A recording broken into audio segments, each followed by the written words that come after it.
Hi people, welcome back to my channel. So this is in continuation with the quiz series and now let's start. Question number 1.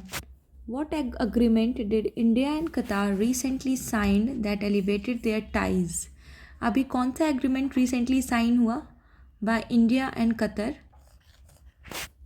Bye through bilateral talks? अभी पिछले quiz में we have discussed कि Qatar के जो आमिर्स हैं, जो ruler हैं वहाँ के, वो आए हैं India new Delhi for 3 day visit 17 to 19 and उन दोनों के बीच में बायलेटरल टॉक्स बहुत सारे किए गए, इनिशिएटिव्स लिए गए. सो कौन सी चीज़ों पे उनकी टाई जो है और ज़्यादा स्ट्रॉन्ग हुई है? सो it's correct answer is strategic partnership. Qatar, a major energy supplier to India. Qatar is a major energy supplier to India and इनके साथ हमने अपनी पार्टनरशिप को और ज़्यादा एलिवेट किया and it was brought to the level of strategic partnership. Means अब now we will deal with the defense also. So external affair minister जो है वो अनाउंस किए to discuss the multiple issues with the Qatar ruler including ongoing Israel-Palestine conflict. बहुत सारी discussions हुए on the हो रहे हैं एंड हुए ऑन दी कॉन्फ्लिक्ट, जो इसराइल पैलेस्टीन की जो कॉन्फ्लिक्ट है, सीज़ फायर डील से रिलेटेड एंड देन अपने आपस के trade, free trade agreement and और भी सेक्टर में एआई हो गया या और इकोनॉमी सेक्टर्स में अपने टॉक्स को और ज़्यादा डीप टॉक्स डिलीवर किए गए सो दैट जो हम अपनी कोऑपरेशन को और मजबूत कर सकें. So it was a elevated to strategic partnership. So now India is having a deep connections with the Arabian states also, like Saudi Arabia है, UAE है and Qatar also. We have developed a good bond there. Next question. Which country agreed to start working towards ending the war in Ukraine along with Russia? कौन सी ऐसी country है जो Russia और Ukraine के बीच को war को जो है वो ख़त्म करने की कोशिश में लगी हुई है और रशिया भी इसमें एक इम्पॉर्टेंट रोल प्ले कर रहा है along with which country? So correct answer is United States. Trump administration has taken this initiative to end the war Russia और यूक्रेन के बीच, क्योंकि इसके कारण पूरा ग्लोबल सप्लाई चेन एंड बहुत सारी चीज़ें प्रभावित हुई हैं ग्लोबल सिनेरियो में. सो इसीलिए यूएस जो चाह रहा है कि इन के बीच का वॉर ख़त्म हो सके. They agreed to start towards ending the war in Ukraine और उसके कारण अभी मीटिंग्स भी होने वाली हैं with the America's top diplomat and वो रिफ्लेक्ट करें कि यूएस फॉरेन पॉलिसी में ये एक इम्पॉर्टेंट फॉरेन पॉलिसी है कि ग्लोबल जो वॉर है उसको ख़त्म करके सब कुछ ठीक किया जाए globally. So this is initiative of United states. Next.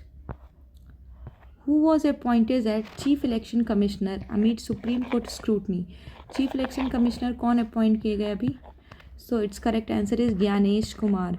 एमिड Supreme Court scrutiny मतलब कि अभी जो है due to chief election commissioner जो अमेंडमेंट हुआ है उस एक्ट में, रिक्रूटमेंट एक्ट में, तो उसमें पहले क्या था कि PM then leader of opposition and CJI ये तीनों मिलके सेलेक्ट करते थे. 3 मेंबर सिलेक्शन कमेटी थी.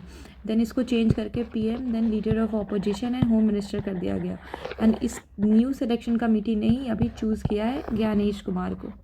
ठीक है, तो ये केस ऑलरेडी पेंडिंग है इन दी सुप्रीम कोर्ट कि ये सही नहीं है बिकॉज पीएम से यहाँ सीजीआई को हटा के होम मिनिस्टर लाए गए. It means more executive interference होगा in the electoral appointments which can affect the electoral democracy.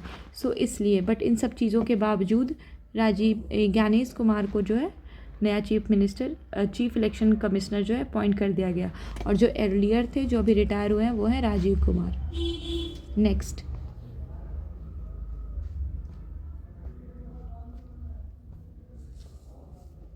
सो यही है इसका एक्सप्लेनेशन है इसका ये. Next. Which airlines plane overturned on a snow cover tarmac in Toronto injuring 18 people? फिर से एक प्लेन अभी क्रैश हुआ है जो पूरा कम्प्लीटली 180 डिग्री ओवरटर्न हो गया टोरंटो में. सो ये कौन सी एयरलाइंस का प्लेन है?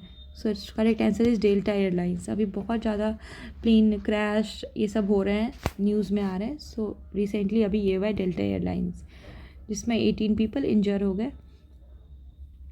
So delta airlines with 80 people on board crash landed Toronto में मेन एयरपोर्ट पे, और ये प्रॉपर फ्लिपिंग कर गया, अपसाइड डाउन हो गया 180 डिग्री पे. सो इसमें जो थे 18 पीपल इंजर हो गए, और it was flying from Minneapolis in the US state of Minnesota. यहाँ से ये फ्लो कर रही थी to Toronto. So it was very unfortunate incident.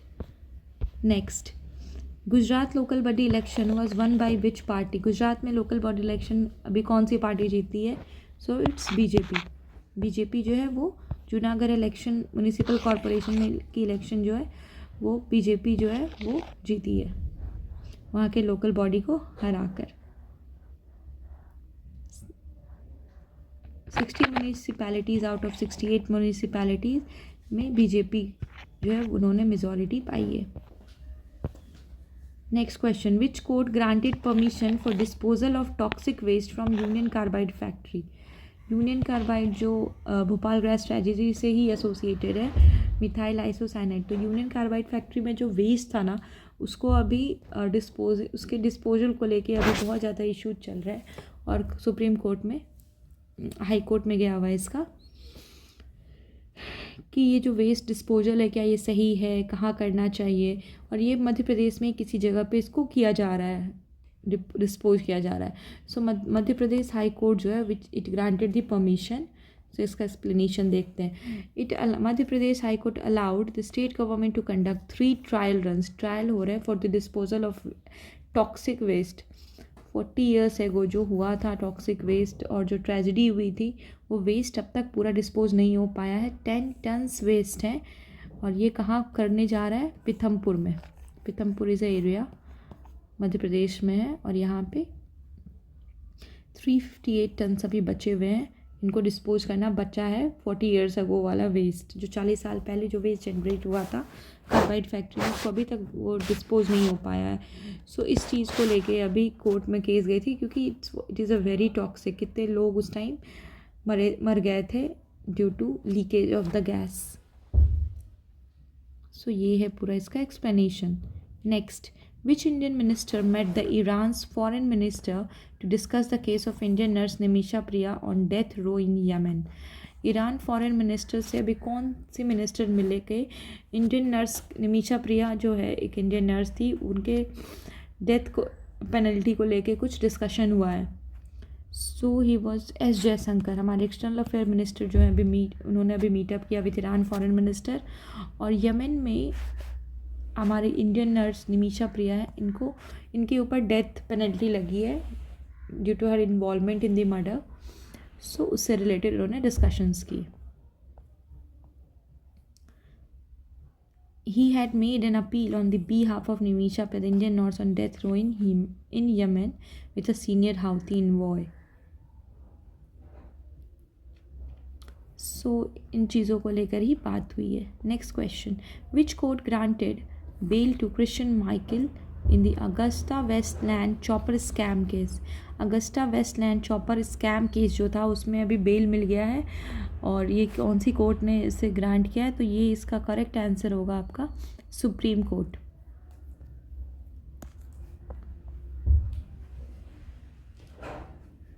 Supreme court जो है सीबीआई के इन्वेस्टिगेशन को जो एडजॉर्नमेंट करने का जो आया था रिक्वेस्ट सीबीआई की तरफ से, उसको रिफ्यूज़ करते हुए ग्रांट कर दिया है बेल, क्योंकि इस केस जो हुआ था वो 25 साल पहले हुआ था, और अब तक इसका ट्रायल कंप्लीट नहीं हो पाया है. So supreme court has granted bail. Which India is introducing stringent anti ragging measures after multiple incidents. कौन सी इंडियन स्टेट है जो एंटी रैगिंग मेजर्स, जो कॉलेजेस में जो रैगिंग होती है स्कूल्स में, उससे रिलेटेड एक बहुत ही स्ट्रिक्ट जो है बिल ला रही है या एक्ट ला रही है? कौन सी ऐसी कंट्री है? So correct answer is Kerala. Kerala higher education minister, Kerala के जो हायर एजुकेशन मिनिस्टर है वो state level anti ragging mechanism develop कर रहे हैं, सो दैट जो भी एजुकेशन इंस्टीट्यूट में जो रैगिंग की केसेस बहुत ज़्यादा बढ़ रहे हैं उसको कंट्रोल किया जा सके, उसको एलिमिनेट किया जा सके, क्योंकि इट हैज़ जो ये, ताकि स्टूडेंट्स को प्रोटेक्ट कर सके, क्योंकि ये स्टूडेंट्स के मेंटल और सोशल, हर तरह से स्टूडेंट्स को इम्पैक्ट करती है and it can also lead to suicidal case also. So इसलिए केरला जो है ये स्ट्रिक्ट एक्शन ले रही है और anti ragging measures for all the educational institutions. अब छत्रपति शिवाजी जो थे उनकी कल बॉर्न डेट थी, फरवरी 1630 में उनका जन्म हुआ था। सो उनसे रिलेटेड कुछ क्विज है, ठीक है। Shivaji belong to this clan before he carved out his own independent kingdom. Shivaji कौन से क्लैन से बिलोंग करते थे जब उस पहले जो अपना उन्होंने जब एक इंडिपेंडेंट किंगडम बनाया उससे पहले वो कौन से क्लैन से बिलोंग करते? तो he belong to Bhosle clan.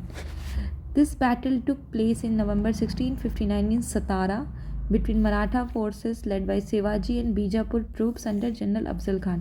कौन सा बैटल हुआ? शिवाजी और बीजापुर के troops under general Afzal Khan जो कि मुग़ल के ही थे, जनरल थे, तो उनके बीच में 1659 में सतारा में एक बैटल हुआ। उस बैटल को किस नाम से जानते हैं? Battle of Pratapgarh. इम्पॉर्टेंट है ये। Next, this treaty signed by Shivaji and Jai Singh. Shivaji और जय सिंह के बीच में एक ट्रीटी साइन हुई in 1665 after the battle fought between Mughal empire and Marathas. So treaty of Purandar was sign after the battle fought between Mughal empire और मराठा के बीच में बैटल जो हुआ उसमें उसके रिजल्ट में एक ट्रीटी साइन हुई between Shivaji and Jai Singh. Next, middle of the 19th century कौन से मराठी सोशल रिफॉर्मर हैं जो शिवाजी के ऊपर अपना इंटरप्रिटेशन लिखे हैं, portraying him as the hero of Dalits? कौन से ऐसे सोशल रिफॉर्मर हैं मराठी जिन्होंने शिवाजी के ऊपर अपना इंटरप्रिटेशन लिखा एंड उनको एक दलित हीरो के रूप में पोर्ट्रे किया? So he is none other than Jyotirao Phule, very famous social reformer. और ये anti means he was Dalit and उन्होंने बहुत सारे काम किए दलित को ऊपर करने के लिए, उनका सब कुछ डेवलपमेंट करने के लिए दलित समाज का। तो ये is a very important name, Jyotirao Phule. Next, Shivaji use this weapon against his encounter with Afzal Khan. वाघनख जो है शिवाजी के वो बहुत ही फेमस हुआ है और ये भी म्यूज़ियम में भी रखा हुआ है इंडिया के। सो शिवाजी का जो ये वेपन था इन्होंने यूज़ किया था अगेंस्ट अफजल खान जो कि मुगल्स के गवर्नर थे। लोकेशन तो बस यही है आज 5 question with relation to Shivaji. So I hope you liked it today's session. फिर मिलते हैं नेक्स्ट क्विज़ में, नेक्स्ट डे के क्विज़ के साथ। So till then keep revising, keep studying and I hope you liked it. All the feedbacks, queries, appreciation सब welcome है। और आपको यदि PDF चाहिए तो आप उसके लिए भी बता सकते हो in the comment box. Please like, subscribe and share so that कि मैं भी और सारे वीडियोज़ लेके आऊँ आप लोगों के लिए रोज़ रोज़। Okay, bye.